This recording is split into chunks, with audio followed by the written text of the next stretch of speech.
Technology is moving faster than our ability to understand it. We can edit genes.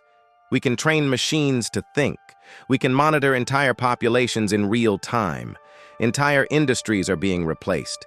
Human abilities are being enhanced. Privacy is becoming optional. But here's the real question. Just because we can, does that mean we should? Welcome to the Ethics of Technology, where philosophy meets the future. Today, we're asking 4 urgent questions. Should we genetically enhance humans? Is surveillance ever justified? Who is responsible for algorithmic bias? And how do we make moral decisions in an age of rapid innovation? These are not hypothetical questions. They are happening right now. Let's begin. In 2012, scientists refined a gene editing tool called CRISPR. It allows precise modifications to DNA, the biological code of life itself. For the first time in human history, we are not just shaped by evolution. We can shape it. We could eliminate sickle cell anemia, reduce the risk of Alzheimer's, possibly prevent certain cancers. Few would object to curing disease. But what about enhancement? What about increasing memory capacity, boosting intelligence, slowing aging, selecting physical traits? Philosophers draw a key distinction: therapy, restoring normal function; enhancement, improving beyond the normal range. But who decides what normal is? If short stature becomes suboptimal, is that a disease? If average intelligence becomes undesirable, what happens to equality? Here's the deeper concern. If genetic enhancement is expensive, it may only be available to the wealthy. We could create not just economic inequality, but biological inequality, a permanent genetic upper class. Imagine 2 groups of humans, those engineered for cognitive superiority and those who are not. Is that freedom? Or is that the beginning of a caste system written in DNA? From a utilitarian perspective, enhancement might be justified if it increases overall well-being. If smarter, healthier humans reduce suffering, isn't that good? But from a deontological perspective, designing children like customizable products may treat them as means rather than ends.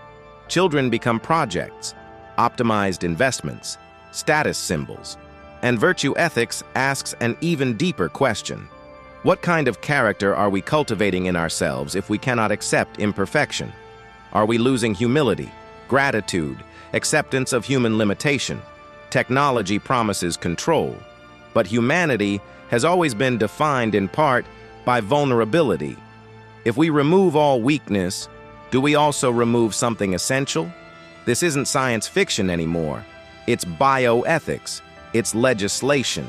It's the future of parenthood. Look around you. Cameras on buildings, location tracking on phones, online activity stored indefinitely. We trade privacy for convenience every day. Unlock your phone with your face, get personalized ads, receive targeted recommendations. It feels harmless. But zoom out. Governments justify surveillance as necessary for national security. Companies justify data collection as necessary for personalization and profit. The core argument is simple. Security requires information. If surveillance prevents crime, stops terrorism, or helps solve missing person cases, isn't it worth it? This is the classic ethical trade-off: safety versus liberty, collective good versus individual rights. The philosopher Michel Foucault described the concept of the panopticon, a prison design where inmates never know when they are being watched, so they behave as if they always are. Now imagine that applied to society. When people believe they might be monitored at any moment, they self-censor, they conform, they avoid dissent. Surveillance doesn't just observe behavior, it shapes it. And history shows us that surveillance powers, once granted, are rarely surrendered. Temporary emergency measures become permanent infrastructure. After crises, monitoring expands, but rarely contracts. So we must ask, is surveillance justified in extreme circumstances? Perhaps. But who decides when the emergency ends? And who oversees the watchers? Without strict accountability, surveillance shifts power asymmetrically toward the state, toward corporations, away from individuals. At what point does protection become control?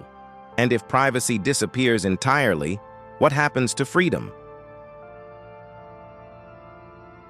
Algorithms increasingly decide who receives loans, who gets hired, what news spreads, what content goes viral, even sentencing recommendations in courts. Artificial intelligence is often described as objective, but it isn't. AI systems learn from data, and data reflects history. If historical hiring practices favored certain groups, an AI trained on that data may replicate the same bias. If predictive policing systems rely on historically over-policed neighborhoods, they may send more police there, creating a feedback loop. So when an algorithm discriminates, who is responsible? The engineer who wrote the code, the company that deployed it, the executives who prioritized profit over fairness, or society itself, whose biases were embedded in the data? Philosophers call this the problem of many hands, when responsibility is distributed across so many actors that accountability becomes blurred. And that's dangerous, because moral responsibility cannot simply dissolve into complexity. Automation does not erase ethics. In fact, it intensifies it. We face at least 3 moral obligations. Transparency. We must understand how decisions are made. Accountability. Someone must be answerable when harm occurs. Fairness. Systems must be actively audited for bias. The deeper philosophical question is this: if AI reflects society's inequalities, are we comfortable automating them? Because when bias becomes encoded into software, it scales faster, wider, and more invisibly. Here's the deeper issue tying all of this together.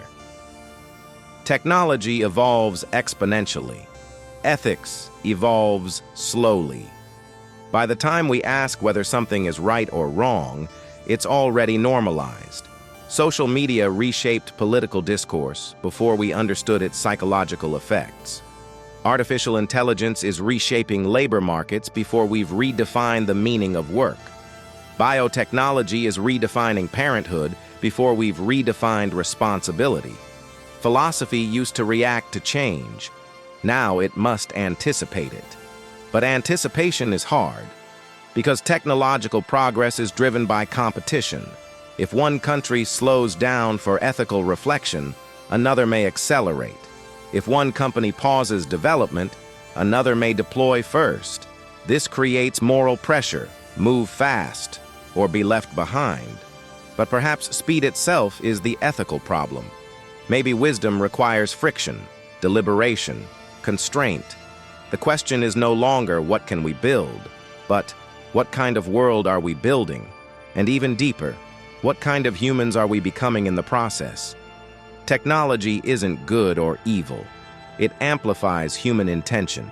Genetic engineering, mass surveillance, artificial intelligence, each forces us to confront what we truly value: equality, freedom, efficiency, human dignity, control, or compassion.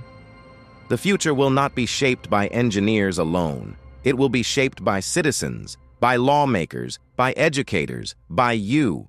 Because ethics is not about stopping progress, it's about guiding it. So I'll leave you with this. If you could design the future, what limits would you set? And more importantly, what values would you refuse to compromise? Thanks for watching. If this video made you pause, question, or see things differently, then it did its job. Feel free to explore more ideas here, and as always, keep thinking.